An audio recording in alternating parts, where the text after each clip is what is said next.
Sports Talk 2019 by Deep Productions.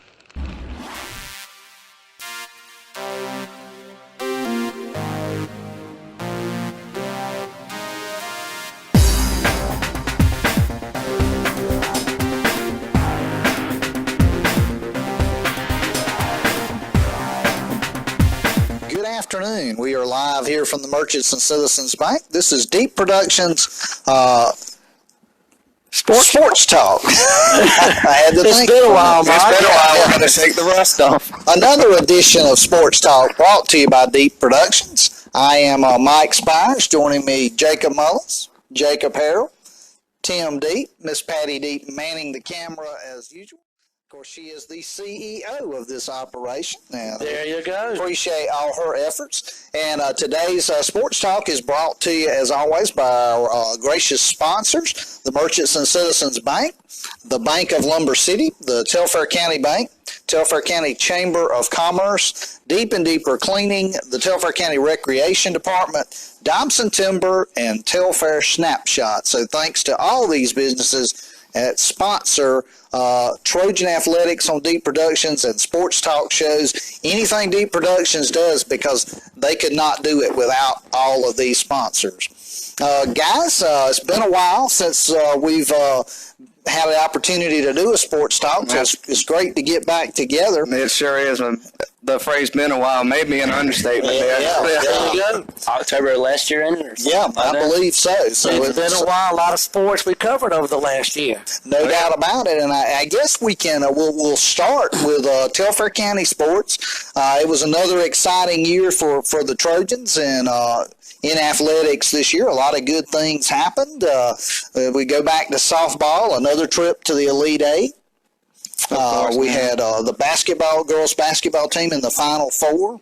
Yeah, you and I went over to Valdosta to call that game. That was a one heck of a ball game, back and forth, fast paced. Of course, we had a lot of great basketball games in between while we were waiting on ours, especially with the game that would have determined our opponent going up into the Macon Coliseum. That game up front was a really good one to watch as well.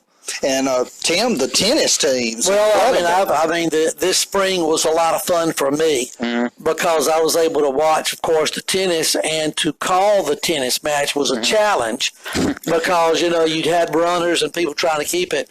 The thing that I think the tennis team exemplified a lot, such along with the baseball team and the other sports, was that no-quit attitude because, it was tied up at 2 apiece. The boys' second doubles, I believe it was down, I think, 4-1, 5-1, something like that, 4-1. And they come out and win 5 straight, and the place exploded. Wow. That was just one of those magical moments going through. And then the trip to Schley County, I know Jacob and I talked about it earlier today a little bit. Even though the Trojans came in on the short end of the stick, number one, the atmosphere there was incredible. Number two, that when we got there, the Schley team was having a pep rally or something with all these elementary school students. I thought they were cheering for Deep Productions coming, but it ended up being that. And then our own Jacob Mullis, again, pitched a fantastic ball game. And Jacob, and Noah Harrelson did too. The ball club played well. I even predicted a home run during that one, which came to play. Jacob, your opinion. I mean, when you were out there, you guys looked cool as a cucumber. You played a great ball game. Any nerves during that? I mean, you guys were just phenomenal. I was scared to death watching you guys. there was no nerves going into it because we, like you said, they were number one. We were 16. We had nothing to lose. We were coming to play. We were showed up ready to play, and we played. We played the Trojan baseball. We know how to play. We didn't come out on top, obviously, so we didn't get the end result we wanted, but we showed up and we played, and we gave them a scare. And, I mean, that, to me, was one of the highlights of the year was watching those game guys. In fact, our viewership on those two, I was telling y'all a couple before, Game 1 right now, it's right over 3,500 people have watched it. Wow. And then Game 2 is approaching the 3,000 mark. So we've had over 6,000 views for those two games, and that was, almost a month and a half ago?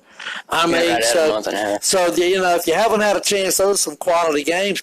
But guys, Jacob, you and I have talked in the past that really the last few years have been kind of the golden age of sports for Telfair. We've had a lot of really success here lately. Oh, without a doubt. Going back to what Mike said about the basketball team, yeah, they've made it to the state championship. Didn't win it, though, but just getting there is an accomplishment. You look at all the boys and girls track meets that we've done. We've got a couple of two sport people like Nyjah Howard. Whenever she was here a couple of years or so ago, you've got Brandy Mackey, who picked up another state title in a track division. You've got India Wells going up there showing out again. Softball, like we said, Columbus has an expected result every year now. They're basically living up to par. Mr. Deep used the phrase, we got to knock the door down. We haven't gotten to the championship game yet up there up in Columbus. Well, I do believe that we'll get there really soon, and especially with football's making those ever so slight improvements, and you can really tell it. Coach B's still, I think he'll be going into his 7th year this year. I believe that's it's correct. 6 or 7. I think it's going into his 7th year this year. You can tell he's made drastic improvements here, and I do believe that we've made it to the playoffs twice. I believe that's twice, correct. and I'm very well expecting a 3rd trip this year, and hopefully we can go a little further. One of the things, Mike, I know that we've all seen the ball games is you look at highlights and you think about this past year with football, very competitive team in just about every game. I think the one, even though it was a loss that sticks in my mind, was a trip over to Bleckley County this past year where we got down early and there was no quit, and we put one heck of a scare in that ball club. That was an incredible matchup. So, this past year, y'all was a lot of fun. Mike, any particular memories stand out for you for the past year? I mean, not one definitive moment. Why don't we ask here, Jacob, any favorite moment from this season that you would say is kind of like the highlight of the year? I'd say the Sly series. Even though we lost, it was still an eye-opener. It shows you no matter what people think about you, you can go in there and you can do whatever you want to. No doubt about it. Exactly. And again, one of the things that I like, and I think we need to put a shout out at that ball game, there were a tremendous number of Trojan fans. I mean, they were setting up chairs. They were lined up around the outfield. And, that's one thing we want to mention about the Telfair fans and all the people that are out there watching. We travel well. I mean, the fan base for this Telfair program has really become, to the point of, hey, you expect a big crowd home or away now, and I think that's really good for the ball clubs. It really is. No doubt about it. Tremendous sport. I will add, we had some kind of unusual walk-off wins during the baseball season. Yeah. Some kind of crazy moments there. Just a few. And Mike, there was a time, I think it was the Irwin game. That's fun. That was one that I remember. I remember the Charlton game got a tad exciting. I think Coach got a little upset with the Charlton coach got a little upset, if I remember correctly. And for some reason, every time I mention Charlton, that's what TJ mentions. I try to say, T, we got other things going on. But those were some really, I called them the cardiac kids for a little while. Yeah. Because it was an incredible type of ball game. But it was tremendous and a great year. And we got, I think, someone coming on in. I'd kind of like for he can kind of come in and take my seat for a couple of minutes. Oh, yeah. How's it going? We're doing pretty good. Like Mike and I said, we hadn't done this, and I think since October, trying to shake the dust off. There's a lot of stuff we got to cover. And, Coach, I do believe that you're starting just to get back into the swing of things. I think you've got one practice done with before summer ball. Yeah, we're supposed to start Tuesday, but it was, downpour. So we called that off, and we started up this morning, and field was still kind of wet, so we got in the cage and did some drills, some hitting stuff. And I was impressed with the way the girls were swinging the bat, that first day back. So it's going to be interesting. And being we didn't get to talk to you at the end of the season last year, as soon as the game that we ended up getting eliminated and then we all went home, just your opinion on how last season wrapped up and your opinion overall. No, it felt kind of unfinished. Yeah. I would say so. I think we had a really good season. I hate it for those seniors. I'm proud for them that we got to go back to Columbus, but I hate it that we couldn't get past those two games. I think we fell a little flat. Our bats fell a little flat there in both of those ball games. Played some good teams, but I think we fought hard all season. Won the region, so they went out. We went out on an overall high note. But again, I think if you ask Bailey and India and Brandy and any of the other younger girls too, I think most of those girls are going to tell you they just felt kind of like it just ended, and we're like, huh? So so we hope we can bounce back this year and try to make another good run at it. And I know we lost some big pieces last year off the team, but then again, we've got some big pieces returning, and I know we've got, you got 2 8th graders coming in, I do believe. Yeah, we got a couple coming in. Mia Reese and Angie Martinez are coming in, and I think both of those are going to be competing for some playing time. I'm hoping Angie can come in, and I don't want to put too much pressure on her, but I kind of did right off the bat and told her, I said, listen, if you want to come out, my expectation is you to come in and be a 4-year starter behind the plate. I've seen her catch. I think she can handle it. That kind of frees up Sierra to do some other things. Sierra's been, tremendous behind the plate, but Sierra can play anywhere. So that, if Angie can come in and get the job done, I think she can. I got a lot of confidence in her.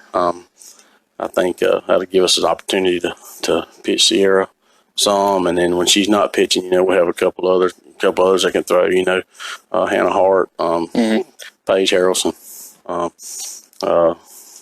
Abby Spires. So we got 3 or 4 others that can throw, and then the good thing is that if any of those are, if they're starting somewhere, then Sierra can just plug right in any of those positions because she can play pretty much anywhere. So versatility is huge.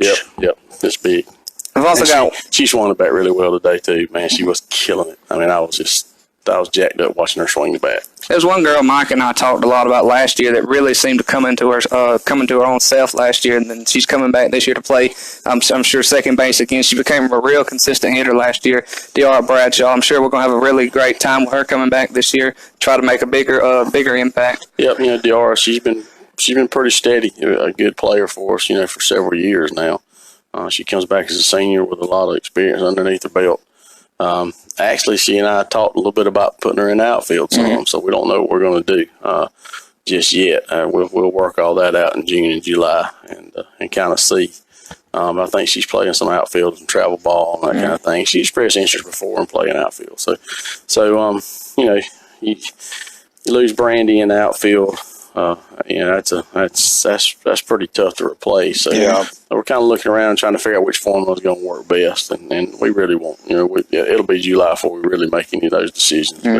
But we're going to try some different people, some different places, and kind of see what happens. I was going to say another big hole that would need to be filled too is for you losing India at the shortstop hole too. Yeah. And that's going to be a huge one because we talk about all 3 of us, or 4, when Jacob was on there with us too, we compared her to a Hoover vacuum cleaner. She's just that good. And I said when we did our little end of the year banquet, I said I can't hardly remember a time that India wasn't playing shortstop. She's been there forever, and that's a tough. That's a tough person to replace. And in the end, you're not really you don't try to replace. You just try to just move on and hopefully reload and tryouts and kind of what we're thinking going forward. We're kind of looking at we're looking at a couple different options. I think Beth Murphy's probably going to see some time there. Move her in from the outfield, and we got a couple of other ones too. I mean, Gracie Johns played shortstop for us in JV, and I thought did a really good job. But we got a couple of players, Sierra can play shortstop, and so we got a few that can step in. But right now I think we're probably looking. Start with, we're going to look at Beth and see, but like I said, India's tough losing her, tough losing Brandy, and then I know you're going to mention Bailey. That's going to hurt too, because she's kind of been the rock as far as that goes, especially on the pitching staff, and we've depended on her so much that we gotta start giving some other folks the ball. And kind of see what happens. I think Paige is going to be fine if she can stay healthy. She's having some arm problems. Hopefully they getting that figured out. We'll see. She swings the bat well, so either way, she'll first base is a good spot for her if she is having arm problems. But she's going to be fine. Hopefully we can get some time from her out in the circle. and then the other ones that I mentioned, Sierra, obviously, and then Hannah Hart and Abigail, and just kind of see what happens. And we got a couple pretty good pitchers in the middle school too that will be coming up in the next couple of years. So if we can hit the ball, and I like the way we swung the bat. I've been swinging the bat. If we can hit the ball, then I think pitching usually pretty solid. So. And just to piggyback on the point that Jacob made a while ago, I mean, this is just the one thing I like about this softball team.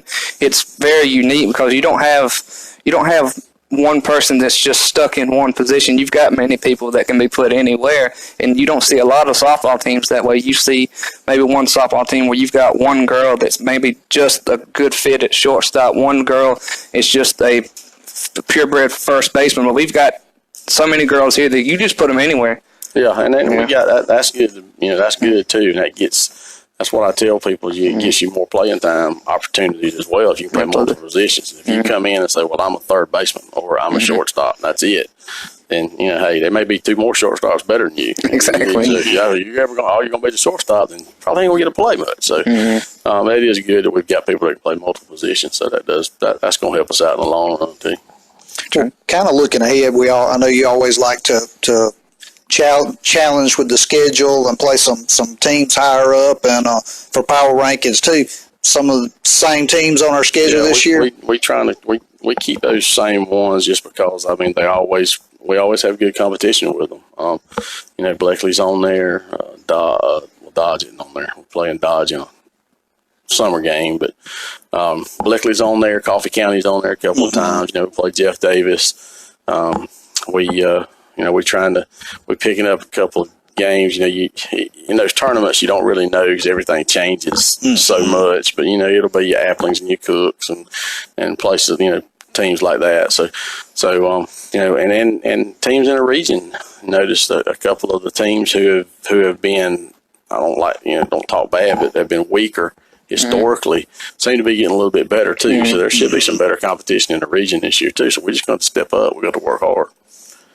Yeah, and that just goes along. You mentioned summer games. Do y'all have many? Yeah, I'll get you that schedule. And I saw your email or your message, and I just didn't get a chance to get it back to you. Yes, definitely. Yeah, but I'll get that schedule to you for sure. I'm sorry, Jacob. Oh no, I was just going. Lord, I don't even remember the question. Oh Lord, what was I going to say? Well, you got anything else to say, Mike, so I can try to remember this question? No. Chris, one of the things they were talking about, you may have heard it when you were listening. I know you weren't watching when you were driving. No, of course not. Yeah. But one of the things they were talking about was Telfair sports in general this past year.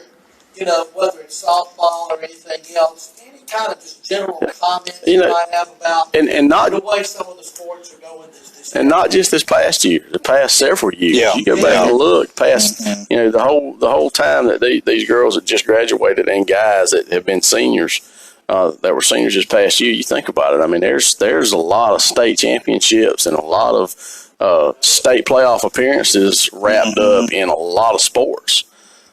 We've just had a real good run, and we've had some really good athletes, and I'm hoping, that will inspire and challenge some of these younger kids and some of these parents of younger kids to get their kids, push them to want to do even better. It's just, you can't say enough about, your basketball team over the last several years, your tennis teams over the last several years.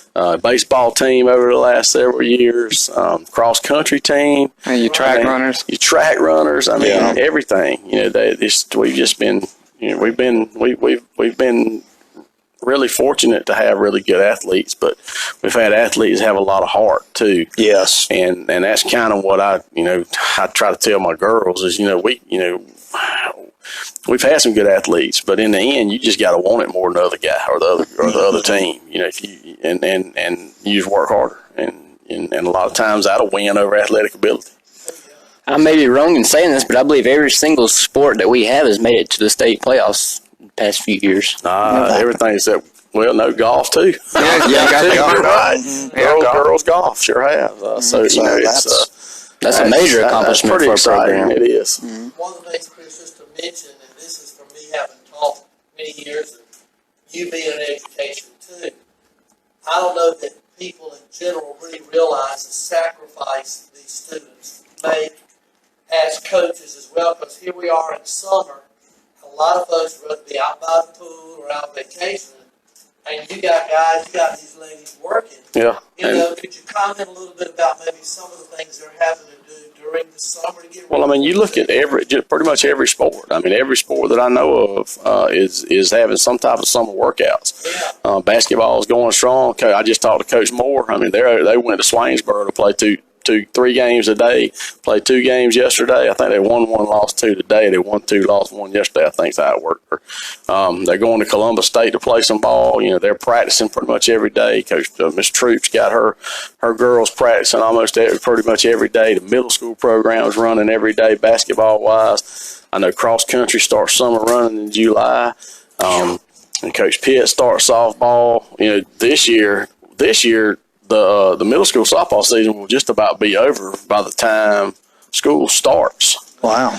Because of the construction. I know I'll have half our season to be done before school starts back. So, I mean, you think about it, these kids are off. They're not in school, and they're still dedicated enough to come out and want to work. And that is, you can't say enough about that, and about the parents too, because a lot of the time the parents are the ones that have to get them there. I mean, I know we got ones that can drive and that kind of stuff when we talk about high school sports, but you still got 9th and 10th graders who can't do that, and the parents have to get them there. So I just appreciate the parents and appreciate the kids and everybody that does everything to support Telfair County athletics. I mean, it's just.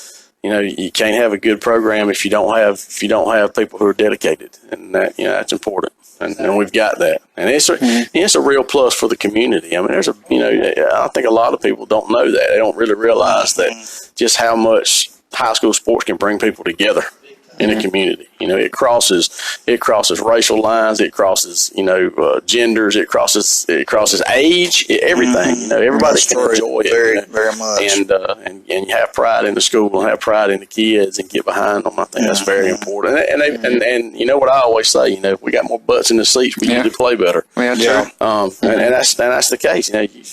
Sometimes you got to sacrifice to go watch a ball game too, because these kids are putting in that work to do something and compete. Come out and watch them. And it all starts as early as All-Stars. They're ready for it right now.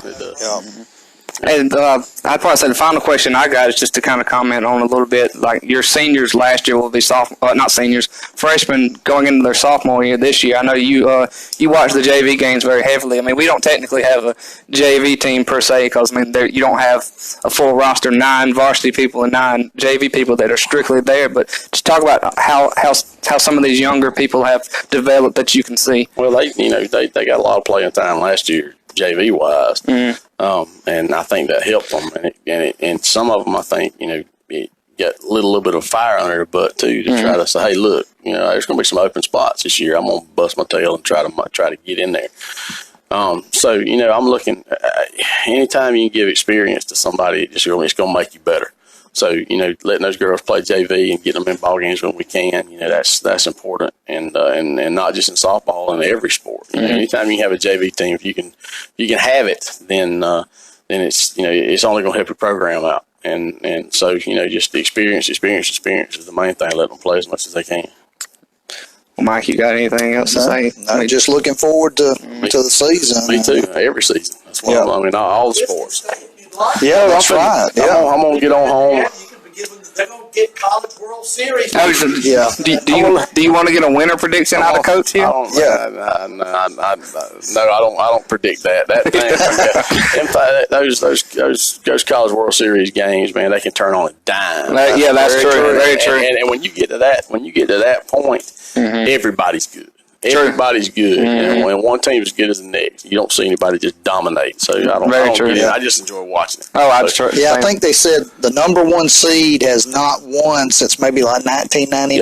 Yeah, it's been a while. That's incredible. So. CEO wanted me to ask you real quick, any updates on construction at the school, Chris, or have you? It's a mess. It's a mess. It'll be cleaned up soon. Yes, we hope. There's your update. That's the update.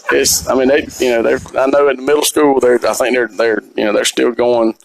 They're working on the lunchroom, working on the new ag building, and but then they started at the middle school too. Man, they went in there and gutted that thing out completely.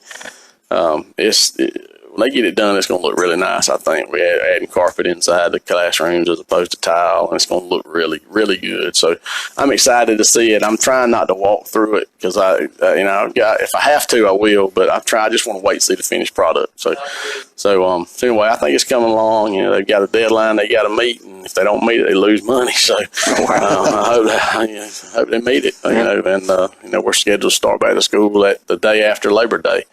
So that's kind of odd. We don't usually do that. That's how the old schedule used to be. Mm-hmm. And I told Mr. Harrell, I lobbied for let's just stick with that after this year. So I don't mind adding about 20 more minutes to the school day and let's doing it because I like the longer summer. Mm-hmm. So anyway, I'm still going. He said probably not, but I'm gonna still try. Still try and see if I can convince him. But we got a really good school system, and we got some good folks. Real good teachers, good staff members, good administrators, great board of education, and I can't say enough about how much they do for not just school but athletics, but academics and everything too. They just it's a really good place to be. It really is, and I came here 14, 15 years ago and hadn't left yet. So nobody's run me off. I think they've tried once or twice, knock on wood. But I say that to say that I chose to come here. I didn't have to come here. I chose to come here, and I chose to stay. And there's a reason I chose to stay, and it ain't because of money. It's because I like the place. I like the people. I like the small town. I like it's a small family type atmosphere, and we got problems like everybody else does. But I think in the end, everybody kind of pulls together. And I enjoy it, and it's a good place. A good place to get your kids educated, and a good place to live. Without a doubt. Well, Coach, we appreciate you stopping by here. I'm sorry, I didn't mean to bust all of you. You're glad to have you. I appreciate y'all letting me sit in. Yeah, of course. Have a good one. Appreciate it. Okay. Yeah, glad to have Coach Chris Ellis come by and talk up the softball season. We're looking forward to that coming up, and looking forward to the academic and athletic year getting started back for Telfair County sports. So looking forward to another very successful year. Yeah, that's right. And so that was our opening segment of today's Sports Talk. Again, while we have a moment, let's thank our sponsors, the Merchants and Citizens Bank, the Bank of Lumber City, Telfair County Bank, the Telfair County Chamber of Commerce, Deep and Deeper Cleaning, Telfair County Recreation Department, Dobson Timber, and Telfair Snapshots. As always, thanks to all these fine sponsors of Deep Productions, and as always, support the businesses that support your Trojans. That's right. So looking forward to that. All right, well, let's get into a little bit of College World Series talk as we started out the road to Omaha a couple of weeks back with 64 teams, and now we're down to 8. Down to the last 8 now that have made or will be making their pilgrimage to Omaha. And a great thing they've added this year, guys. Tonight, I think at 8 o'clock on ESPN. Yes. They're going to actually have the first ever Major League Baseball game out in Omaha between the Kansas City Royals and the Detroit Tigers. And looking forward to two teams that are kind of struggling on the season, but still quite a thing there for the college players as they've arrived and the fans to get this opportunity to see a Major League baseball game there at TD Ameritrade. So that should be interesting. Before we get into the breakdown of the teams, looking at the schedule, the College World Series will get underway on Saturday. Game 1 will be Texas Tech versus Michigan at 2 p.m. on ESPN, and that'll be followed by Arkansas and Florida State at 7 p.m. there on ESPN as well. Sunday, Vandy will take on Louisville at 2 p.m. on ESPN, and then Game 4, Mississippi State versus Auburn at 7:30 p.m. on ESPN Dose. ESPN2. So the opening games, of course, a double elimination format. If you're not familiar, 4 teams on each side. Basically, we're going back to kind of the regionals, guys, the first round. And then the winners of those 2 brackets will meet in the championship series. For a best 2 out of 3. For a best 2 out of 3 championship. So jumping in, why don't we talk a little bit about Vanderbilt and Louisville to start with? This is one of the great matchups of the opening of this thing. Oh, absolutely, it sure is. And I have a feeling you're going to see 3 games. Yeah, you could very well see 3 between these teams. Great point. I know on that side of the bracket also we have Mississippi State and Auburn, but Vanderbilt and Louisville, 2 of the national seeds. Vandy the 2 seed, Louisville the 7 seed. Vandy is 54-11 on the year. They did the double feat of winning the SEC regular season championship and the tournament championship. First team to do that since 2007. Guys, can you remember or guess who was the last team that did that? The last team that did what now? I'm sorry, I was reading. That won the regular season championship and the tournament championship in the SEC. Anybody want to guess? I'm going to say Mississippi State. I'm probably wrong. Well, but back in the past, I'd say that Florida had a couple of dominating years. I'd probably say the Gators. Actually, it was this same Vanderbilt Commonwealth program. Really? So they're matching something they've already accomplished. And, folks, they are just flat out good. They got a freshman that can shove it, too. Yes.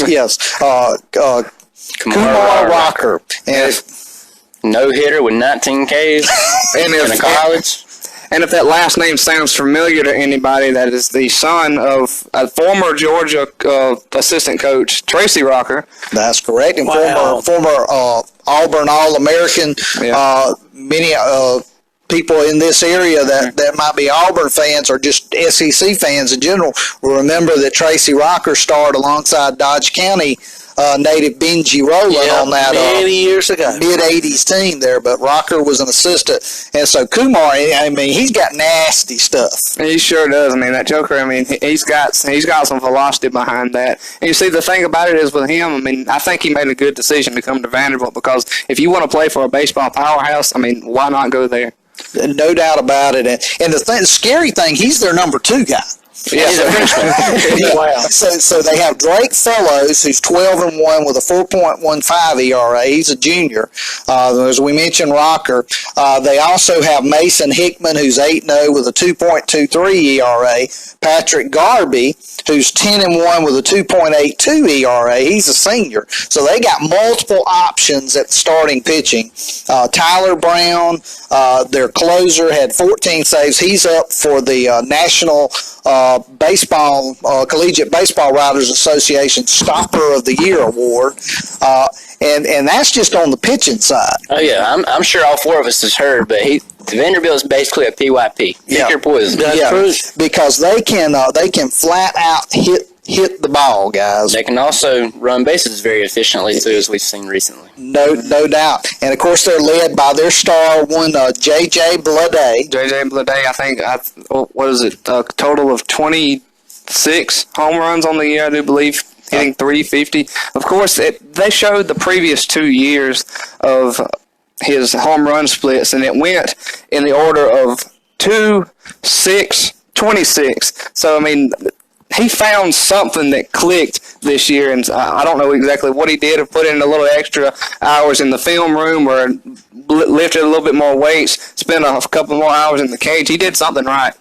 Yeah. They've also got Stephen Scott and Julian Infante. They both have 12 home runs. Put it this way, they've hit 93 home runs on the season. That's a school record. Wow. It's the 3rd most in the country. So there's no question. I think we all would agree they're the clear favorite. Oh, absolutely. You put that combination of pitching and hitting together, I mean, what you're going to see? You're going to see some wins. You're going to see a good team. Absolutely. Most definitely. Who guys do you think would be the biggest challenge for them? Well, looking in their bracket, and this, would you say Louisville or Mississippi State? I'd say Mississippi State, just because the SEC and anything can happen.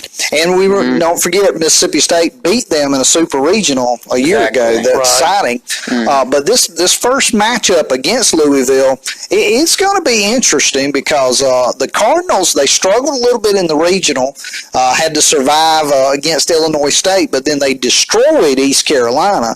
And Dan McDonald, their coach, has done a tremendous job there. Is this their 5th appearance in the College World Series, I believe? I'm not sure. Is it their 6th, maybe?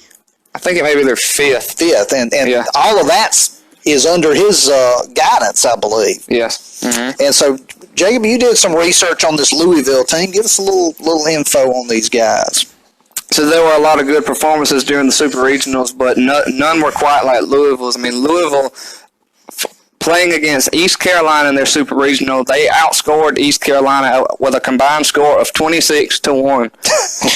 Good God. So they scored 12 runs in Game 1 and 14 in Game 2. So they come out just in a lopsided outcome from any team, really. And you got in Game 2, I do believe they had a pitcher. His name slips my mind, but he almost finished out a no-hitter like Kumar. It was on the same day that Kumar Locker. Yeah, it was on the same day that Kumar threw his, and he got 2 outs in the 9th inning and then finally surrendered a single.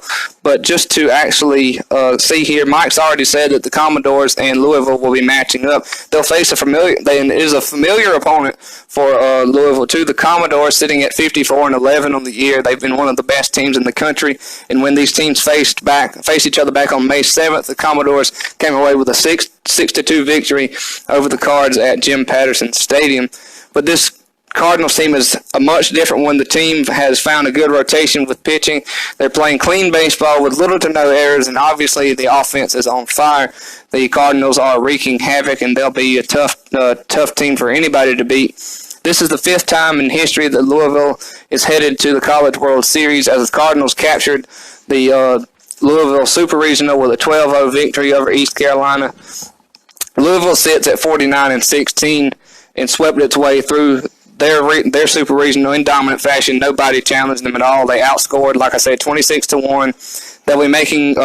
They've appeared in the College World Series in 07, 13, 14, 17, and now this year, and they will take on the winner of Vanderbilt. And no, I take that back. This is a misprint here. They will be taking on Vanderbilt. They said that they'll be taking on the winner of the Mississippi State Auburn game. Yeah, Mississippi State and Auburn game.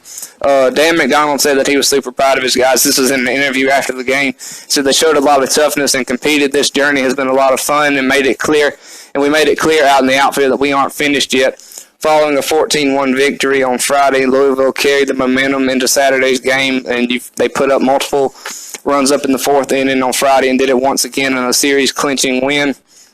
After both teams failed to score in the 1st, the Cardinals got the fun started in the 2nd. This is a long article. Let's see. Bobby Miller, that's his name. He said he handled his business in the bottom half of the inning. Louisville went back to work at the plate.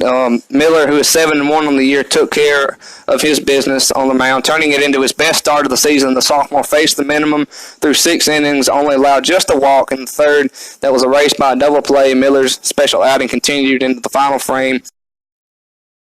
And his innings, meanwhile, the Cardinals tacked on 3 more runs in the 5th. Miller's no-hit bid came to an end with nobody out in the 9th, and I take that back. It was nobody out. I thought it was 2 outs. Okay.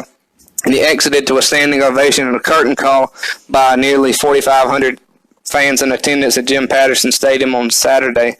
But Louisville, of course, a lot of people look at them as a huge challenge, and of course, I mean, just by reading the numbers, I see no reason to doubt it here. Let's see what else here.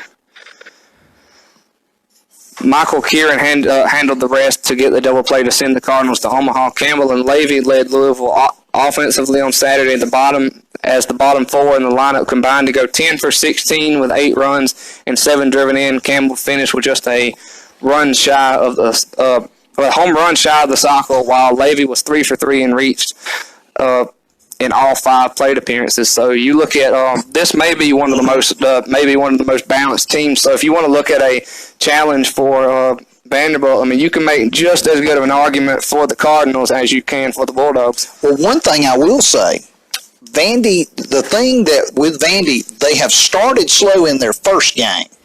You go back to that Super Regional, especially against Duke, as Duke destroyed them 18-5 in that game 1. They also got in I believe they got in the losers bracket in the SEC tournament as well, and had to kind of fight their way. So, Mike, one thing that just to kind of piggyback on Mullis, Jacob over there, we got Jacob squared here, so I want to make sure I get the right one on that. I was just looking here too. Mississippi State, in terms of looking at them, I mean, they're averaging over 7 runs per game, which they've got a good offense. Again, this is compliments NCAA.com.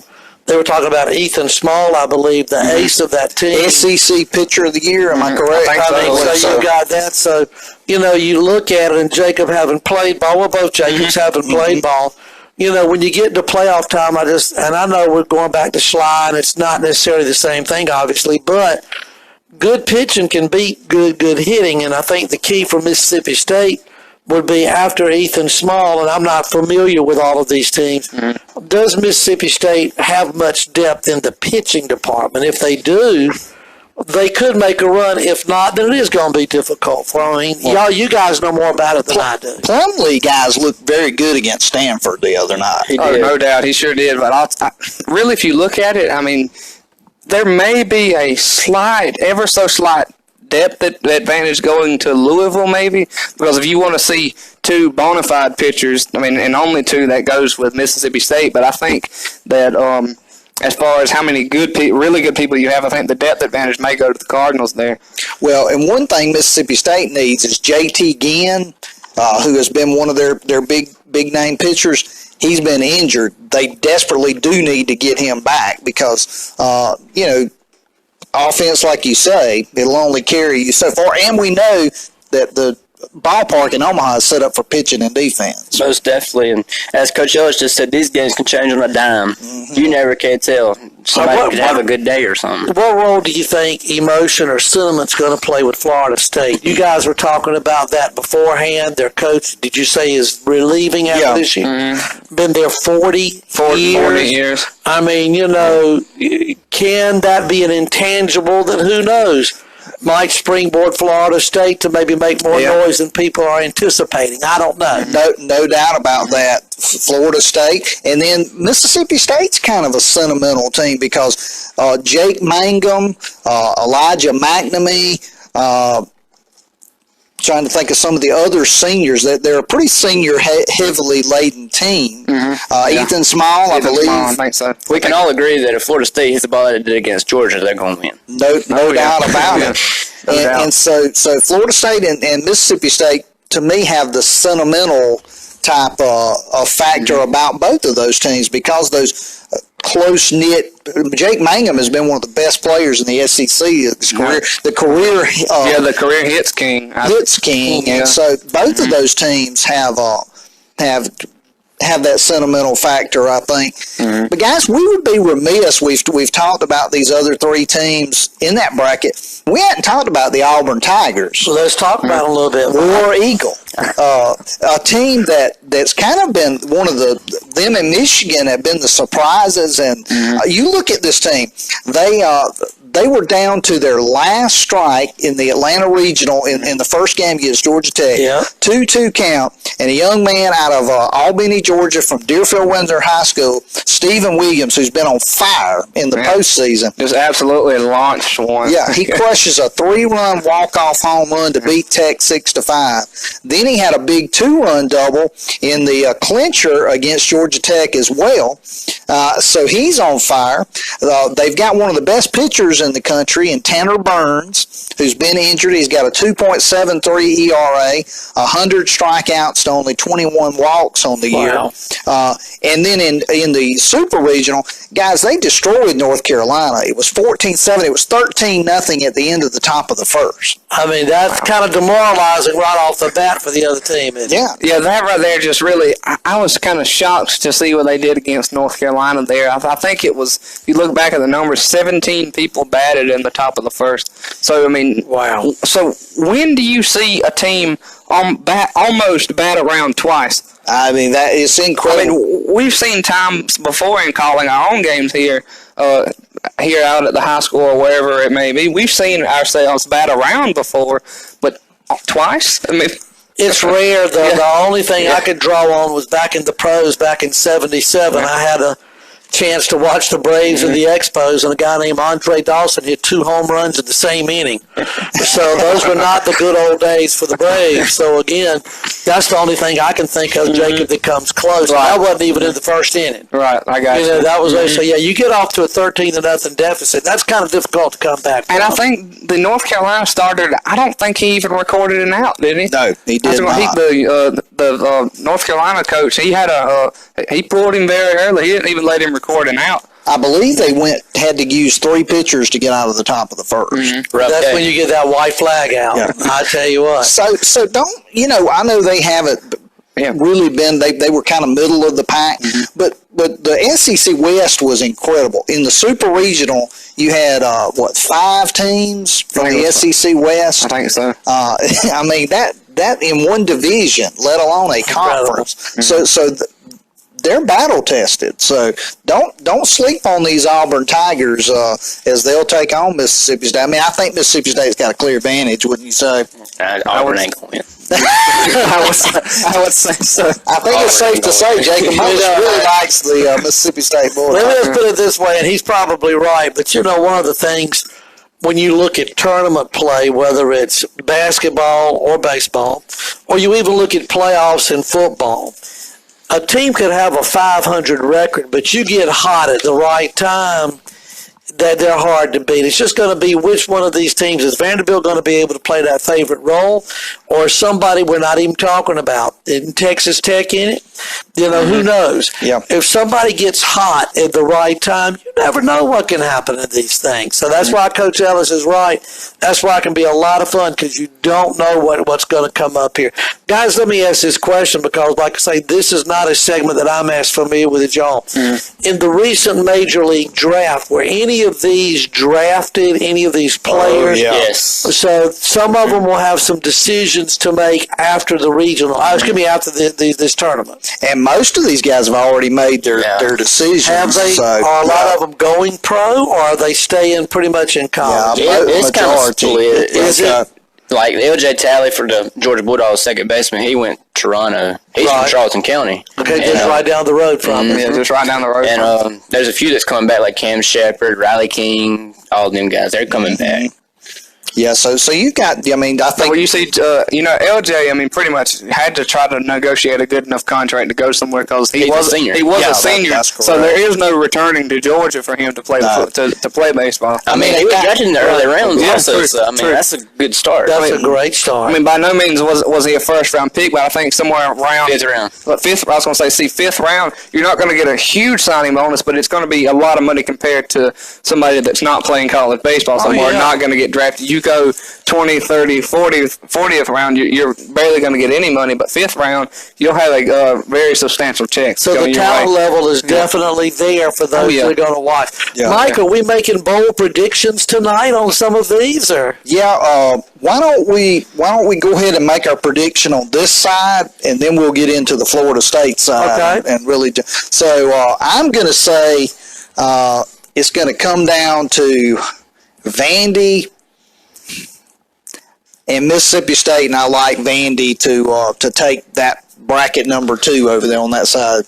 I agree with you. Vandy and Mississippi State is going to come down to 3 games in the finale, though. Okay. Oh, Lord, let's see. Yeah, the 2 SEC teams will come down to battle it out, but I'm kind of torn between which one will actually take it.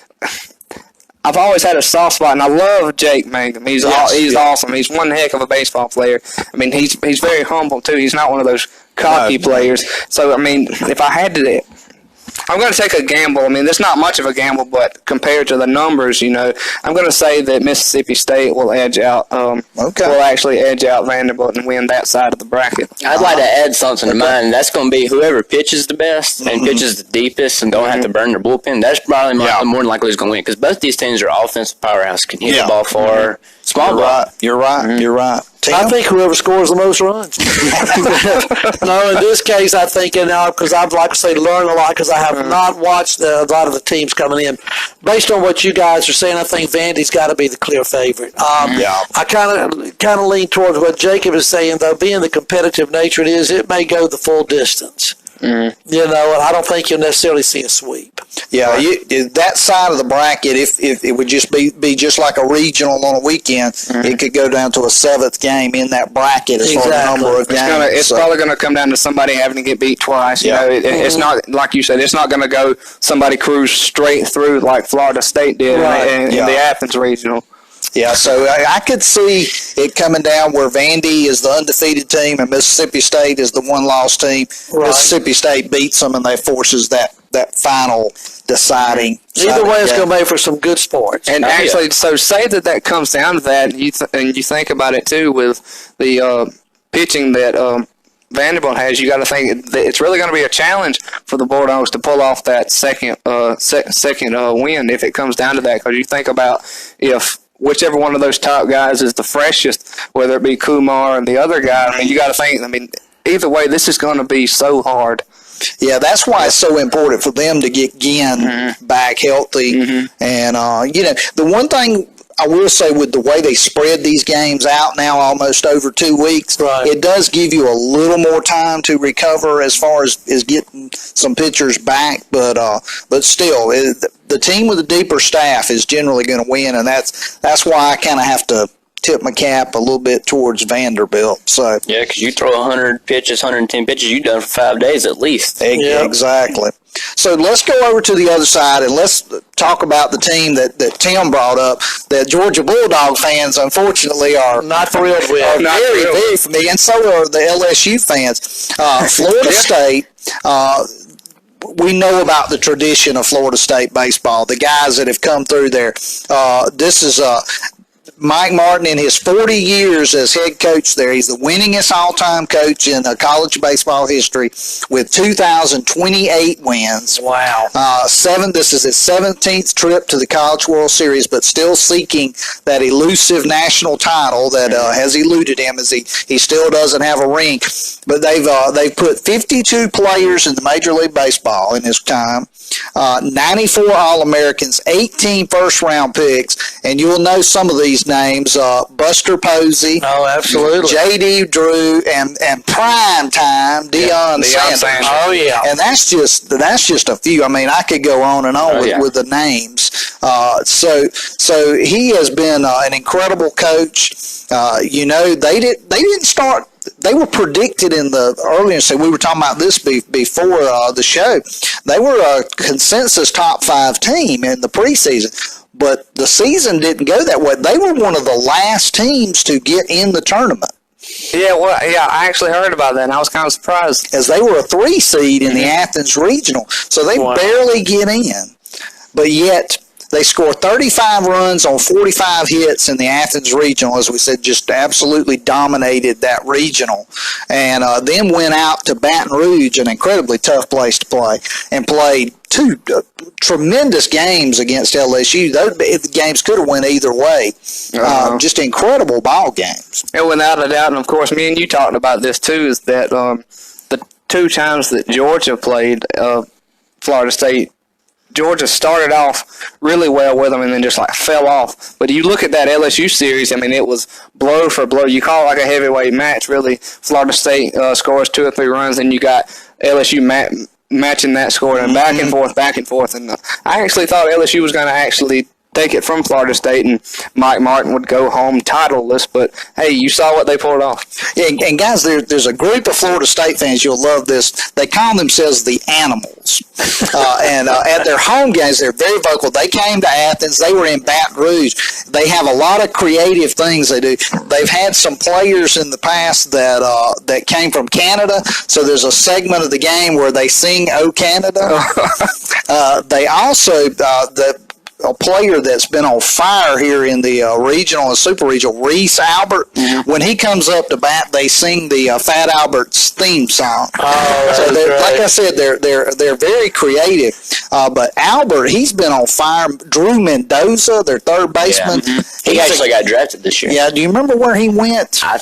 I can't remember. I want to say it might have been Tampa Bay. Okay. I could be dead wrong. I knew he went. He is a tremendous player.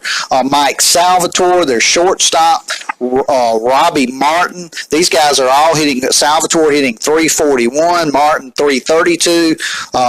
Albert has 9 home runs on the year. Mendoza has 16 home runs on the year with a 319 average. I mean, there's a murderer's row in that lineup. But they've got the neatest story on this team. You guys are going to love this. A young man that was on what's called the club baseball team, which is kind of like intramural. His name's Tim Becker.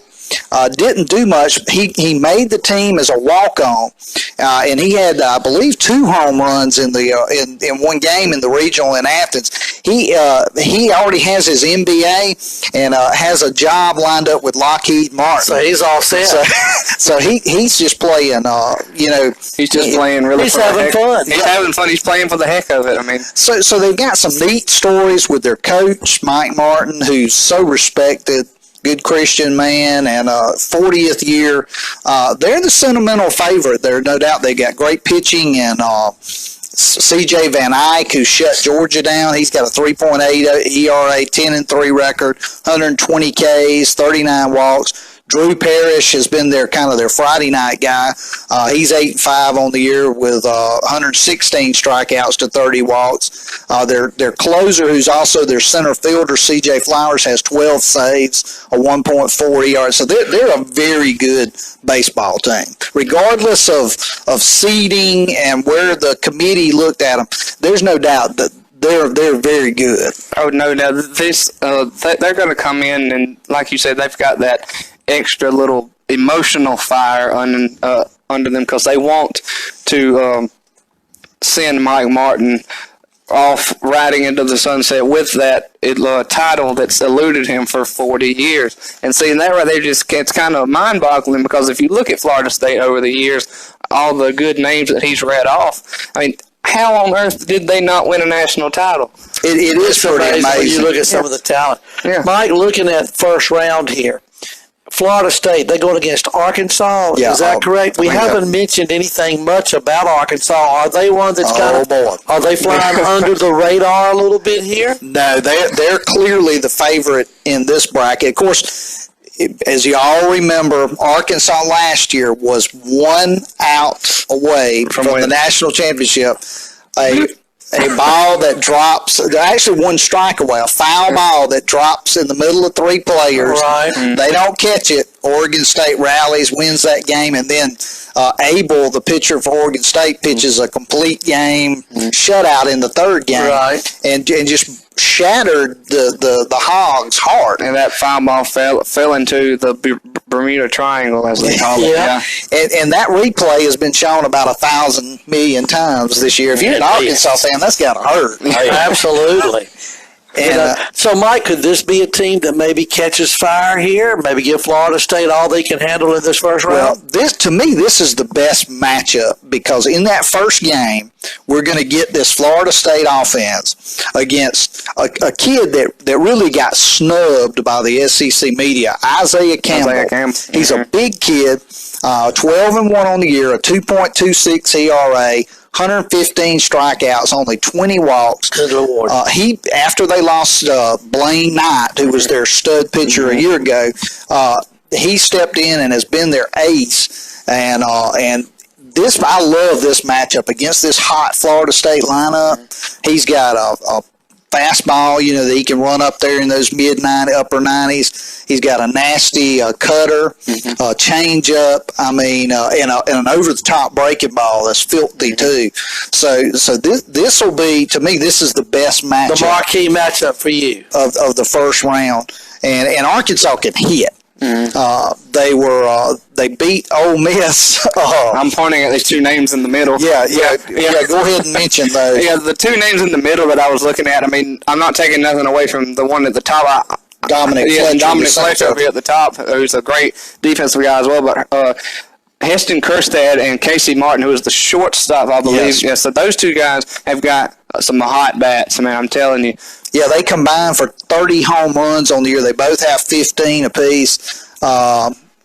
And Kerstadt has driven in 46 runs, Martin 56, so 323 average for Kerstadt, 293 for Martin. So, I mean, these guys can hit. They beat Ole Miss 11-2 in game 1 of the Super Regional. They did lose game 2, 13-5, but then they crushed them 14-1 in game 3. So this is going to be a good matchup here. So it looks like, again, two teams we haven't mentioned a lot, Michigan and Texas Tech will be the other game on this side. Again, Mike, just reading just briefly a little bit here. As I said, I'm trying to familiarize myself with these teams. Again, Texas Tech, I understand, is very known for some of its offense. Am I correct on that? That is correct. They've got some hitters. They do, and it goes back to their outstanding player, Josh Young. 342 average, 14 homers, 56 RBIs, 476 OBP. But I love this stat, Jacob Mullis. Wow. 52 walks to only 39 strikeouts. In this day and age of baseball, where it's either home run or strikeout, that's an incredible stat. Of course, I did see on Facebook the other day, that was a batter, bases loaded, they intentional walked him. Okay. With the bases loaded? Yeah, they were loaded, 2 outs, they intentional walked him. It was during the Oklahoma State. That's unheard of. That's unheard of. It was during their Super Regional, and I think it was the one batter, I can't remember the guy's name, but he come up and they thought he was too much of a threat. So they said, the bases were loaded. I don't think, was there any outs? I think there was 1 or 2. I think there was maybe 1 out, I think. So they didn't want to face it. That's incredible. They said to heck with it, walk him, so we'll just concede another run just to get him out of our hair. I believe in their words. 1 run is better than 4, 3, or 2. It is. I mean, you look at that from a strategic standpoint, maybe that's a good thing to do, but the competitive nature, you would almost think that the pitcher would have wanted a chance to try to face him. I don't know. I mean, you do what the coach tells you. But and I can tell you from experience, walks hurt. They do, don't they? Flashback to Sly. Yeah, they do, but it's incredible. And, this regional, Super Regional to me, really didn't get a lot of attention because you had the Arkansas, Ole Miss, and LSU, Florida State that got a little more attention. But this was an incredible series. The scoring, Texas Tech outscored Oklahoma State 21-18. So all 3 games were close. Thrillers, yeah. And Texas Tech, a lot of people don't realize this. This is their 4th trip to Omaha in 6 years under their coach, Tim Tadlock. They basically have surpassed the Texas Longhorns for supremacy in the state of Texas in baseball. Yeah, pretty much. And you also look at it, too, with Tim Tadlock. Over the past couple of years, he's been very well compensated for his success as well. Yes, he has. He very much has. I think as an overall amount on the contract, I think his overall amount surpasses, Tim Corbin is the nation's highest paid college baseball coach annually, I think. But as a whole amount, I think Tadlock surpasses him with the total amount. But yeah, Texas Tech pretty much has, in my opinion, surpassed Texas for the dominating team in the state. For all our football fans out there, if I'm not mistaken, Patrick Mahomes went to Texas Tech, right? That is correct. And Texas Tech, we know in basketball, made it to the national championship game and lost to Virginia. And their men's track team just won a national championship last weekend as well. So look out. That's it. They're doing something. And Josh Young, the guy we mentioned, the number 8 pick in the Major League Baseball draft. I'm not sure who picked him up, but he's a tremendous player. On Drew Mendoza a while ago, he was drafted. All Braves fans are going to hate this, but to the Washington Nationals. Check that out. So, unfortunately, their pitching staff's not really known real well. They got a 3.90 staff ERA. Micah Dallas is their best pitcher with a 3.38 ERA. He's 7-0, 82 strikeouts, 26 walks. So they're an offensive team. Can they get enough pitching will be the question there. And so now we bring up the Michigan team. Right. And this is an incredible story. Michigan, first trip to Omaha since 1984. The first Big Ten team to make it since 2013, which was Indiana. Wow. They're a very athletic team. They have a lot of speed, great pitching. Kaufman, Henry, and Criswell, their 3-star pitchers, have been tremendous. I mean, UCLA was the team to beat, everybody thought. The thing that really would shock a lot of people, too, is that UCLA came into the tournament as the number one overall seed in the nation. Michigan goes out to Jackie Robinson Stadium. Jackie Robinson Stadium. They go out to California and knock off UCLA. I think it wasn't in 3 games. It was in 3 games. It was in 3 very games. Close games as well. It was. So you know, you never know. Anything can happen. But and actually, flashing back, we talk about this too. Michigan being the first one since 2013. Flashback to that Indiana team, very popular major leaguer that was on that 2013 Indiana team. We all know Mr. Kyle Schwarber, yes, who was out there with Indiana. And another connection there, Chris Lamonis, the Indiana coach, now the head coach at Mississippi State. So, well, guys, of those teams, then, are y'all suggesting that Michigan has the least experience in the big game coming up to Omaha at this particular point? I would think. I mean, wouldn't you say so? I would agree. So will the lights of Omaha be too much, or do they take this role, hey, we've got nothing to lose, and they play looser than some of these other teams? Well, that's actually a good question. Well, going out there, they seem to have handled the pressure of beating number one. You know what I mean? Going out there and facing UCLA, nationally known program for being successful, especially in softball and baseball, of course. So if you don't have anything to lose, just play a little bit looser, maybe? I was going to say, just by watching the way that they played against UCLA, they seem to be pretty relaxed and loose out there, and I don't see where that's going to change out in Omaha. So this could be a wild card team, so to speak. One of the ones that catches on fire a little bit. But, again, nothing beats talent, right? Obviously, but you never know what could happen here. Well, and the thing is, we talked about the stadium setting up for pitching. Correct. And defense. Yeah. And they have tremendous pitching. Now, the only question is, UCLA was another team that was built on pitching. They probably haven't seen in the Big Ten teams that can hit like Texas Tech, Florida State, and Arkansas either. So, which brings up the other question, too. We talk about TD Ameritrade. It's always this question is always posed every year when this time of year comes around: is how many home runs will be hit this year? Because of that stadium, if you've not been there, none of us have been there. But just by looking at the dimensions on paper and getting a good camera view of it, that place is huge. Yes, it's a very big stadium. College baseball teams, not normally used to playing in that, and the ball when the wind is blowing in, it just does not carry. Right.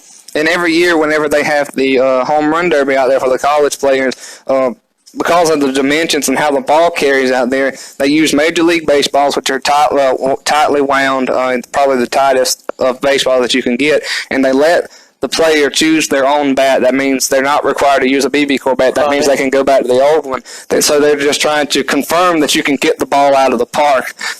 So, I'll be interesting to see tonight how the ball carries with Kansas City and Detroit. Yeah, true. Especially off that wood bat. Yeah, exactly. That'll be interesting. So on the other side, the other bracket, we have 3 Vanderbilts and 1 possible Mississippi State. How's this side looking? I'll let Jacob go first on this side. I'm going to pull a surprise, and I'm going to pick Florida State just because it's Mike Martin's last year. There's a lot of fire under that team right now. They're coming off a very hot win in Athens. A lot of wins, actually. Yeah. They're hot right now. They're hitting the ball, and they got a little bit more emotional get up under, like you said earlier. I mean, they got some fire up under them. They're ready to go. You can't underestimate that. I mean, they're laying it on the line for their head coach. If you look at it, Auburn, one of those star-studded SEC West teams that very easily took care of their regional win-in and took care of North Carolina up at Chapel Hill as well. I kind of want to lean toward them, but, I mean, I got to look at Mike Martin's Seminoles. I mean, with them just getting in, you would think they kind of took that as, hey, do you the committee that probably put them in, like, do you think we shouldn't be here? So that also could have been a big push toward just cruising through the tournament here. So I think that Auburn and Florida State's going to have to duke it out on that side. You mean Arkansas? Arkansas. I think Arkansas and Florida State will duke it out on that side, and very closely. You know what? I'm going to change it and say that the Hogs will actually overtake Florida State. Even though I so want Mike Martin to get that title, I just don't think they'll be able to make it by Arkansas. Tim? You got to go with the school that has the best fight song, Michigan. Wow. You know, nobody's really talking about them. They're under the radar. And as we said, their pitching is tremendous. They're under the radar. There goes that a couple of years ago while we were doing the tailgate show, there goes that Wisconsin in the Final Four pick again. And what happened?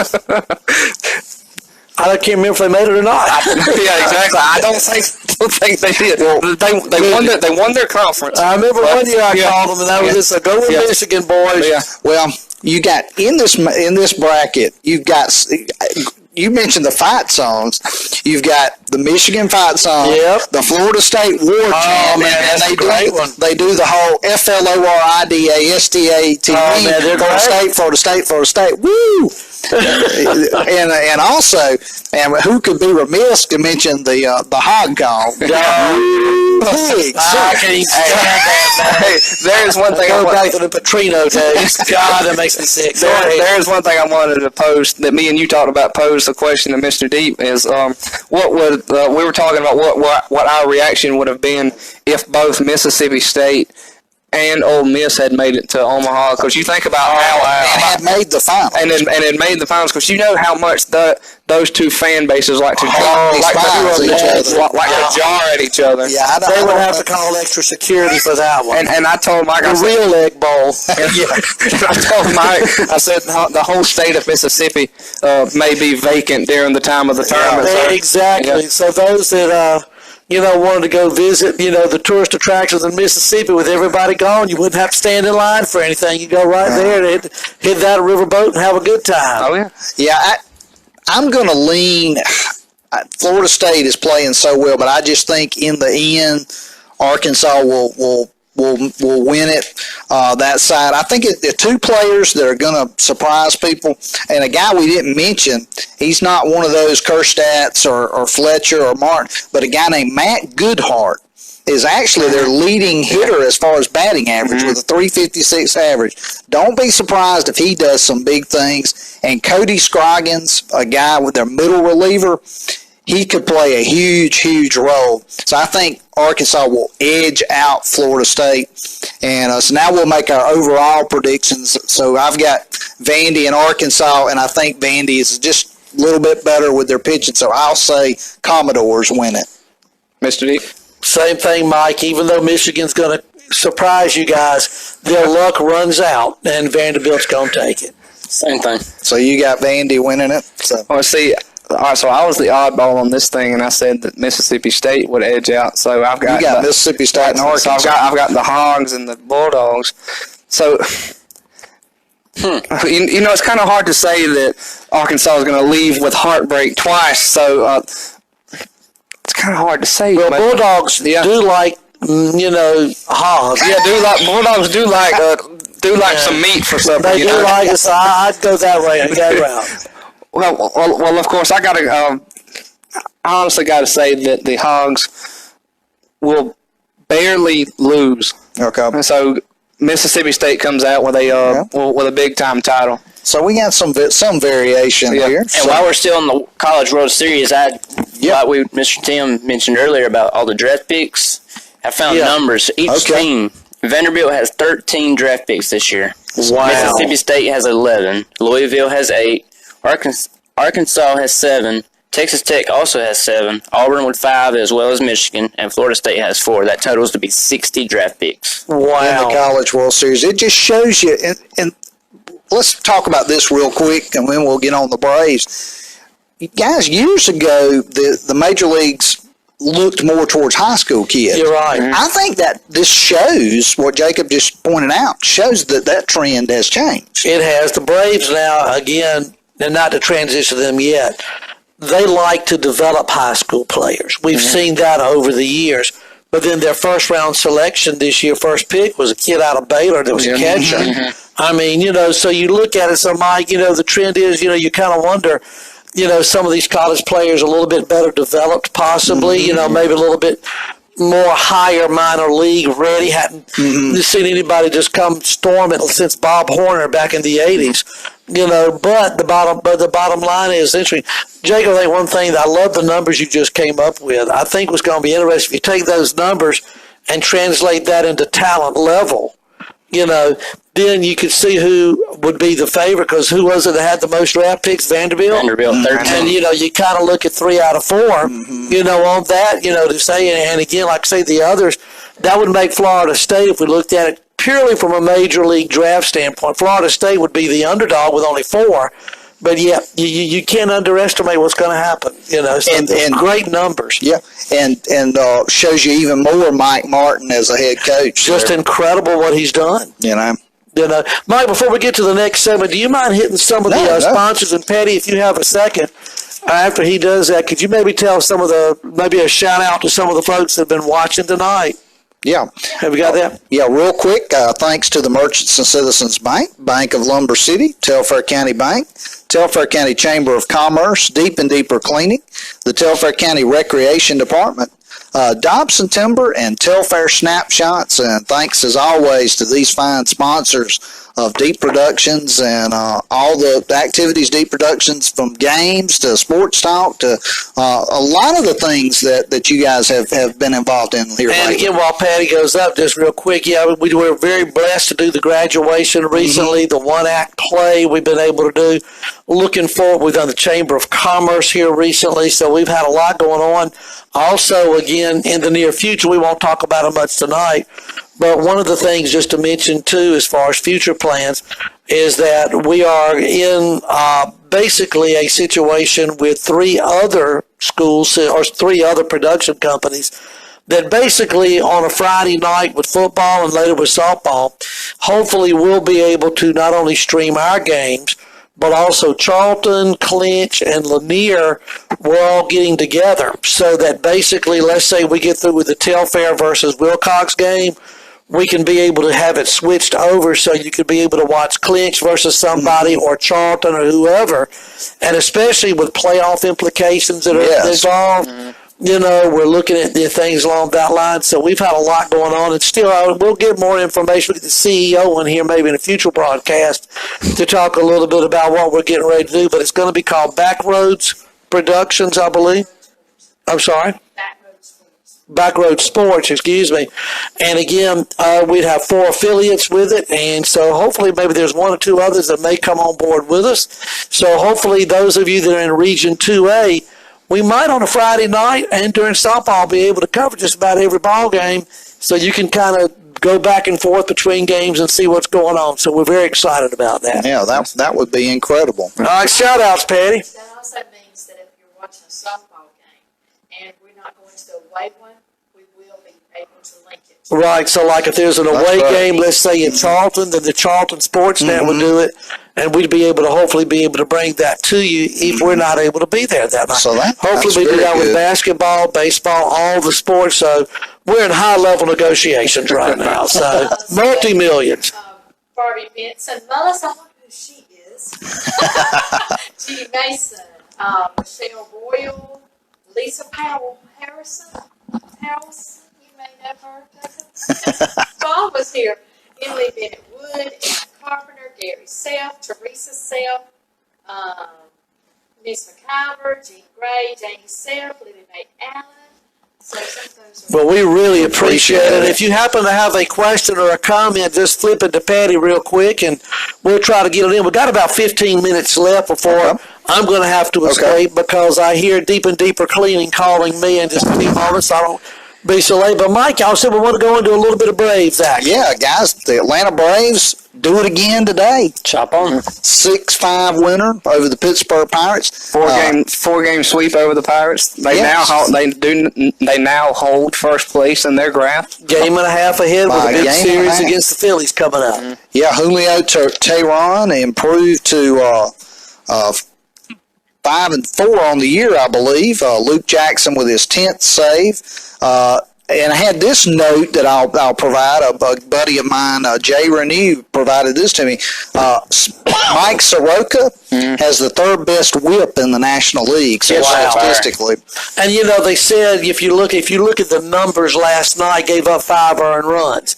On the other hand, if you listen to Tom Glavine during it, he said he made some great pitches. It's just Pittsburgh was one heck of a ball club. They were able to come. I think, guys, looking at this Braves club, just a quick question. This farm system that they have developed and this young talent, is this the way to build a team as opposed to spending the billions of dollars that some of the others have? We just invested in a new pitcher. I know we'll talk about that in a minute.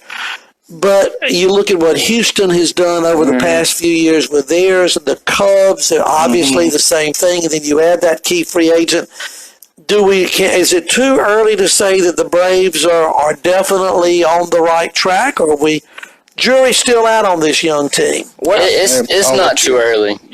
They're in to win it right now, but they're not going to be that. They're not going to be that high-pick team that everybody's expecting to win. Everybody's picking them. Everybody's choosing them. No, they're going to be the underdogs going into it because last time they won a World Series was over 20 years ago. Back in 95, exactly. So, they're going in as the underdogs unless they show up playing somebody like the Nationals who's never won one. But right. Which ain't going to happen, obviously, because they'll be in teams. Exactly. Oh, yeah, I agree with Jacob. It's not too early. The Braves are doing a great job, and they're developing people and drafting, trying to get that farm system as strong as they can get. I believe that's the right way to go. I've been very vocal about talking about the Dodgers and the Yankees who want to buy their success. I just don't think that's the right way to go because, they're eventually going to want to go elsewhere. Right. Especially if you buy them out from somewhere. So actually, this farm system they've got is one of the top ones in the MLB. I know they've been week after week sitting in the top 5. I know of the best farm systems. They did have the top spot at one time, and we'll eventually get in. Like you said, we'll get into talking about the new pitcher that we got. But they've got a lot of outfielders that they're looking at that's really getting good. I know sitting at AA right now, they've got a foreign outfielder named Christian Pache. I think he's only 20. Right. I think he's only 20 or 21 years old. I think he's tearing the ball up right now. Not a whole lot of power. He's more of that double, triple guy. He's got a couple of home runs. He tore it up at spring training also. Yeah, he did tear it up in spring training. I kind of figured that they would let him start out at AAA, but they played it conservatively and put him out at AA. So, come the September call-up time, you may see him. And right now you got Austin Riley, who's up there now. Setting it on fire. I know he's got 10 home runs and 29 RBIs through 27 games. I think that's what it is. Comes in the clutch, which he did the other night. Comes in the clutch. Yeah, exactly. The kid's just tearing it up. He's awesome. He's really humble. If you listen to him in an interview, he's a real soft-spoken guy. He's one heck of a ball player. He's focused on making himself better. He's not trying to impress anybody. He's just out there doing his job. But and Mike, if you want to do the segue into the new pitcher that we just acquired, yeah, I'll talk about that a little bit. One thing I will. In response to Tim, I'm all for developing the farm system, but I do think you have to make some additions. Yeah, you do. Especially when the Braves have as much money as they've told us that is available. Yeah. If Liberty Media will get off that proverbial lump of money they're sitting on here. Mm-hmm. The situation with a closer, I still... Luke Jackson's doing a great job right now. Still don't know if he's the long-term solution there. Well, you look at that, Mike, great point. Sean Newcomb has looked good in the bullpen, Tucson as well. I just look at Newcomb, and I'm no manager, but I look at him as a starter. Yes, but he's just a great, maybe for this year, keep him in that bullpen till you get something else, but Newcomb has got too much talent, I think, just to stay in that bullpen. God, a great, strong lefty like him, if he's hot, the new guy, Dallas, and I always mispronounce his last name. I always call him something else. Yeah. Again, you put two lefties there, then you go into a playoff if they are fortunate enough to do it. Right now, they've seen it. That's great, but the thing is, you got to get some innings in, and that bullpen, that concerns me. Well, I do think that Keuchel was a great addition. Very much. I like what Bill Shanks was talking about, though. Go out now and add Bumgardner to that. Yeah. And you're talking about those two left-handed arms. Wow. If you meet the Dodgers and their left-handed lineup in the playoffs, that could get interesting. Oh, it would be very interesting. Jacob? Well, I want to flash back to something Jacob said a while ago about keeping your composure on the field and staying in the game. Kamara Rocker, after he threw his no-hitter, and I've seen a few people mention this, and I mentioned it also myself. Yeah, I was going to say, he didn't have any reaction. He had no reaction. He was calm, collected, and was like, okay, we got another game to win, boys. Let's go do it. Yeah. He didn't, he did afterwards and everything, but right after the game was done, he was calm. Yeah, the catcher ran out there and pretty much gave him a bear hug. He had no reaction at all. He's like, well, why are you hugging me? He said, Never broke a smile. He's why are you? He's like, why are you hugging me? I finished the game. I know what I did. Yeah. Of course, he did show some emotion during the game. Yeah, during the game, hollering into the deep dugout. So that's a little bit. But back to the Kalka and Bumgarner thing you said. The Braves are one of 8 teams on his no trade clause, and his 8 teams include all playoff teams like Yankees, Brewers, and such on, etc. So he'd have to give up on the no trade clause also. But you're also going to give him a good chunk of change. Yeah, and that's the question. What are you willing to give up? In that situation, the player would have to agree to go there, even though he's listed no, don't trade me there. He'd have to agree. Look at the money. Look at the players and all the small details. Well, one of the things is to look at, Philadelphia spent big money this year. Yeah. San Diego. Spent big money on that. And I remember during the off season, and I was one of them, that said all these other teams are loading up, and we're kind of sitting pat with what we have. These others are going by us. And obviously, this is only game 69 or 70 today. We still got over half of the season to go. But the general manager of the Braves is beginning to look like a genius at this particular point by not going into or being sucked into saying, okay, let's hit that big, long free agent deal or whatever and trying to piece it. Because obviously we've got some talent on the farm. Let's hit a couple of things. Last year, Ronald Acuna was the name. I mean, that was the guy. Now all of a sudden you hear about him. Of course, he signed his deal and all that, as did Ozzie. But this Austin Riley, I mean, is he a flash in the pan? Is he ever going to cool off, or is he the real deal? Well, over the past couple of games, you saw where he hit a really big skid, and I know you saw it too. He had a 0 for, I'm not sure what the actual numbers were, but then he's finally starting to pick it back up. And I was telling a couple of people, I was like, they've adjusted to him. They now see what he likes, what he don't like, what he's going to swing at, even when he shouldn't swing at. But so I do believe that he's been up here like for 27 games now. So 27 games is enough time for the teams to get a good grip on him and know, all right, so how are we supposed to tackle this? And I'm glad he's starting to get. He's got to adjust too. Yeah, and it looks like he is doing it now. He's really adjusting. So.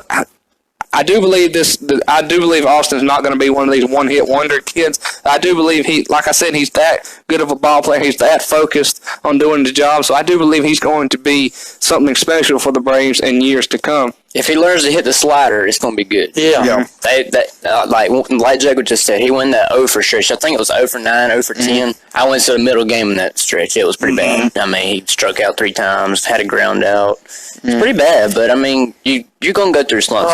Especially any rookie, just entering the league, no doubt. To continue about Austin, too, they've got him playing in left field a lot, too. They gave him a couple of spot starts at third base. Right now, he's not playing third base because of Josh Donaldson and how much he's being paid this year and just the status of Josh Donaldson. If you ask me, Anthopoulos gave him a little too much money for 1 year. I would agree with that. He gave him a little too much money for just 1 year. $23 million to play this year.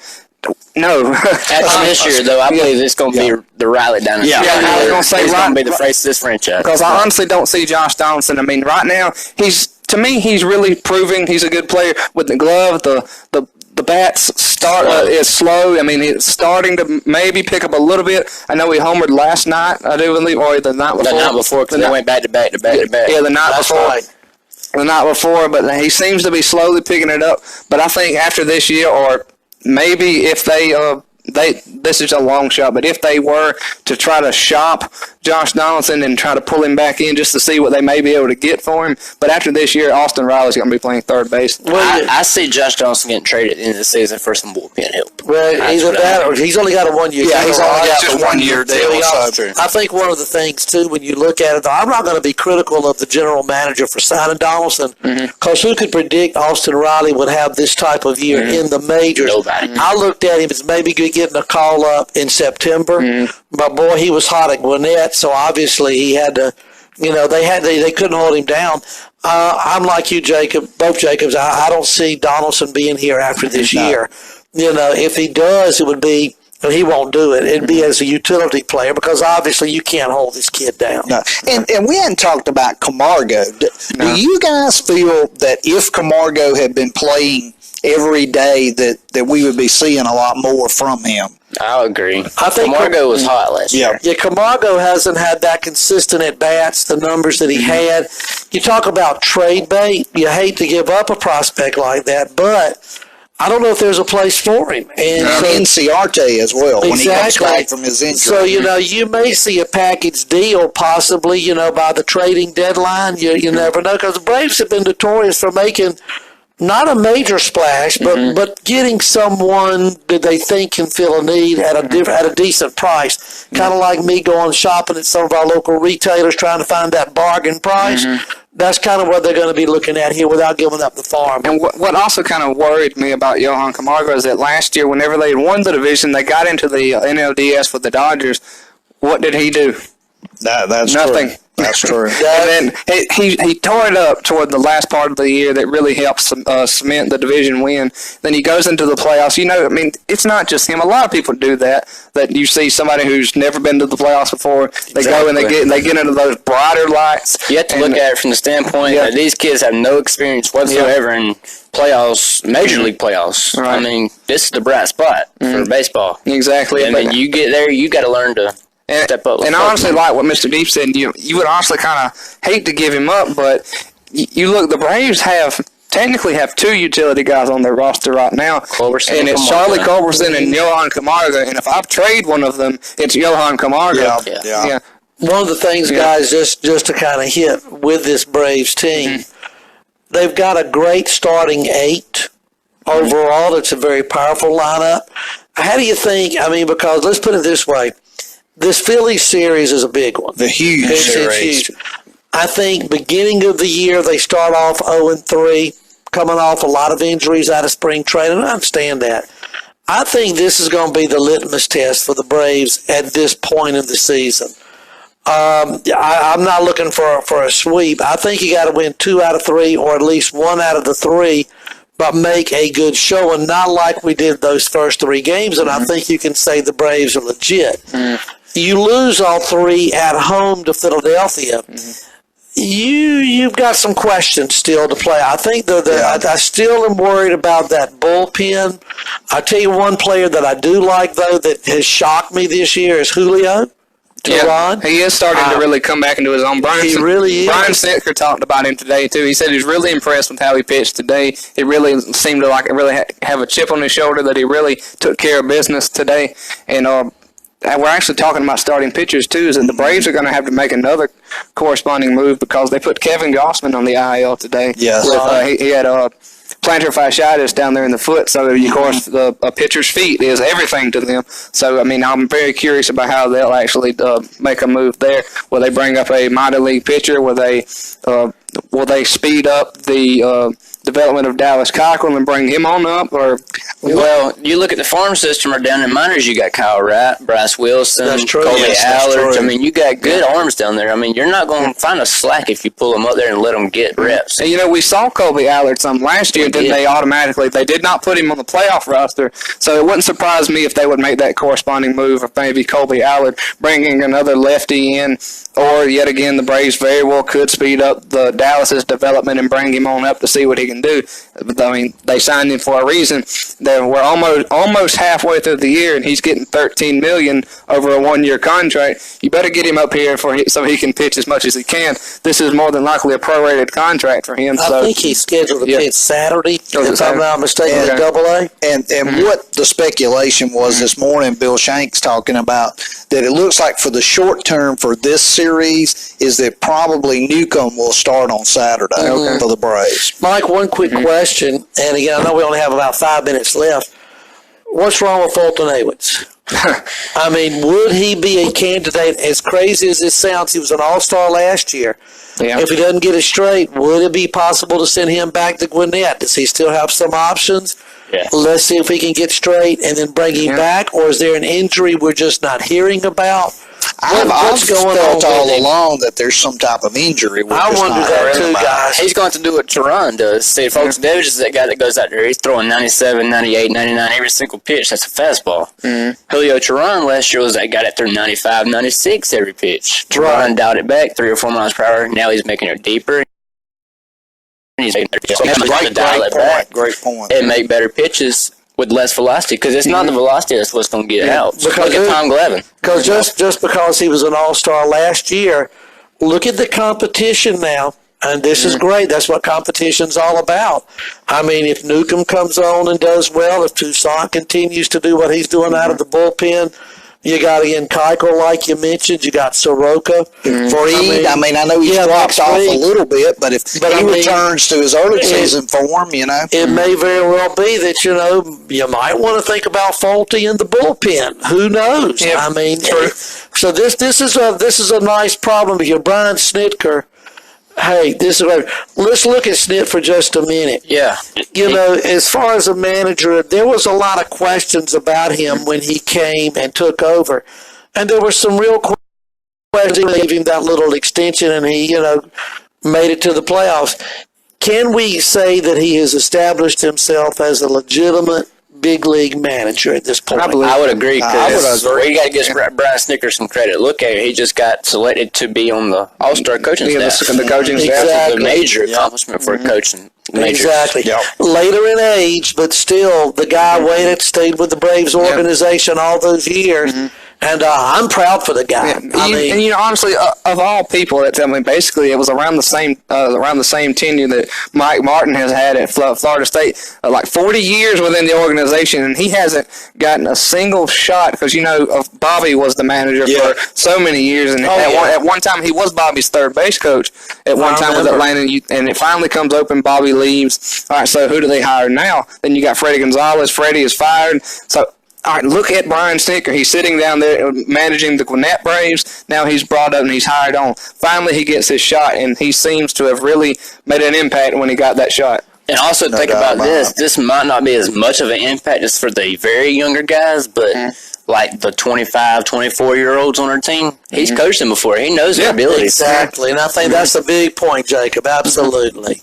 Like, he might not have coached Austin Riley or Dansby or anybody like that, but he had some familiarity before he came up here with Freddie Freeman.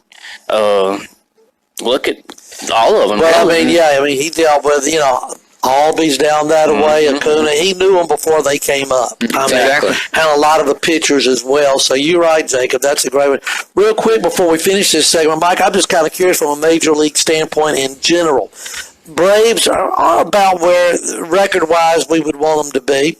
Any surprise, just one surprise team in either the American or National League that has kind of stood out, good or bad, with Boston any of Red you guys? Sox. Red Sox, good or bad, Jacob? Bad 500. I mean, hey, they started the season with Seattle, and man, it was brutal. You sign big guys like Chris Sale, Mookie Betts, JD Martinez. You got to win some games. When you're at 500, you're not winning games. Exactly, Mike. How about you? Any surprise teams, good, bad, or otherwise? A couple of teams in the American League, the Minnesota Twins, what they've done. Yeah. And also under the radar right now, the Texas Rangers. I know they're way back as far as the Astros in the division, but as far as the wild card picture, the Rangers have gotten better and better. And especially they lost Adrian Beltre, but heck, they replaced him. He's good. Yeah. And they're fine. Absolutely. And the Tampa Rays, guys. That was my team, Mike. Right there I've with been the Yankees. I mean, they've been within a game, and they've even been in first place some. I mean, the Yankees spend $5 zillion, and here's Tampa Bay. I mean, that's my team right there, other than the Braves, just to watch them do so well. Jacob, how about your surprise? Any surprise teams this year for you? Well, yeah, I kind of agree with Mike's thing about the Minnesota Twins. You think about down here from Appleton County, Byron Buxton starting to slowly come into his own now. He's really being consistent here with the Twins playing in center field. I think he's got somewhere between 5 to 7 home runs now playing. If anything, his glove is going to keep him up in the majors of all things. Because, I mean, if he can just start slowly getting some consistent hits and all, and also with you, I agree about the Rays too.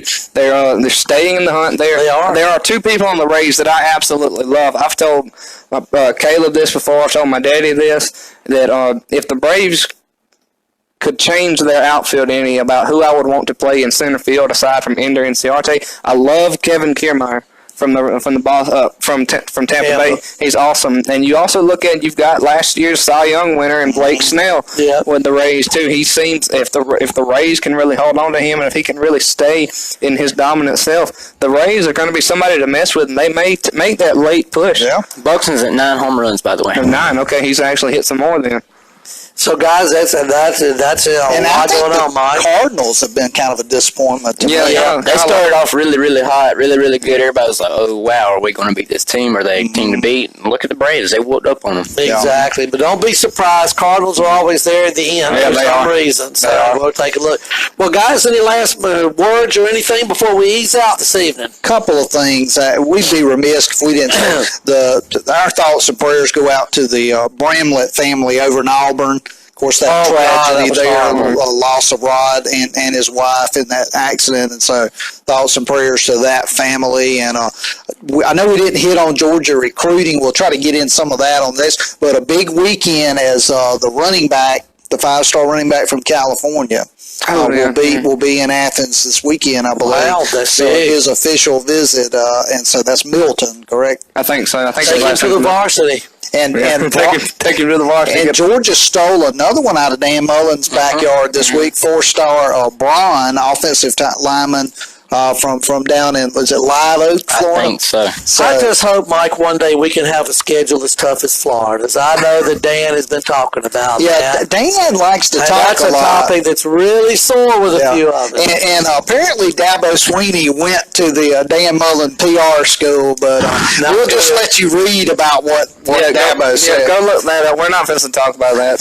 Well, guys, before we go, real quick, first of all, it's been a pleasure being back with all of us together tonight. I just love it. Hopefully we'll try to do it again next week, maybe looking on a forward weekly basis or every couple of weeks here as we get those.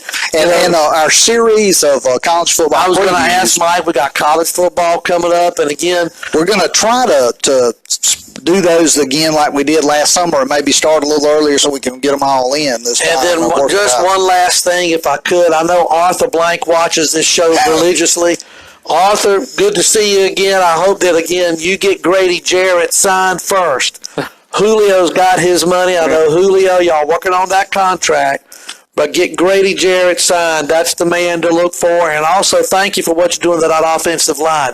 Call me sometime, Arthur. I miss you. And we miss TJ. We got to get TJ in here. We want to shout out to him. TJ is probably dying to get something to eat, and that's why I'm having to cut us short. Any last words? I will say this to TJ if he's listening. We have some ice cold Coca-Colas for you here. So he'll know what I mean. He'll know exactly what you mean. So I guess we do like the sports reporters. Your final point. It can be about anything sports related. We'll start with me? Yeah, go ahead. Well, I don't know much about the NBA, but all the with Durant and everything, his injury, hope him gets better, most definitely, because that was pretty nasty. He's already had surgery, so he's already on the road to recovery. And that was nasty, and prayers go out to him. Absolutely. Yeah, no doubt about it. I'm going to go with the NHL. Congrats to the Blues. How about them The Blues? St. Louis Blues winning the Stanley Cup for the first time in their history, defeating the legendary Boston Bruins. Yeah. Their goalie, tremendous game last night. So shout out to the Blues and their fans, and congratulations to them. Oh yeah, I'll piggyback off of that. Congrats to the Blues. The Game 6 of the finals tonight.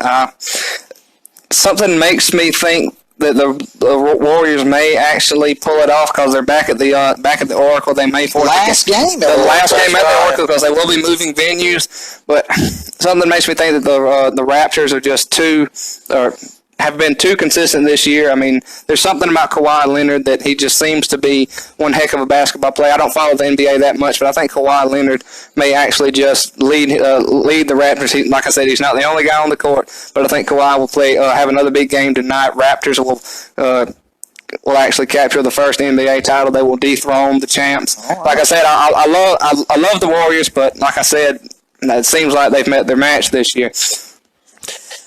Gonna shock you boys.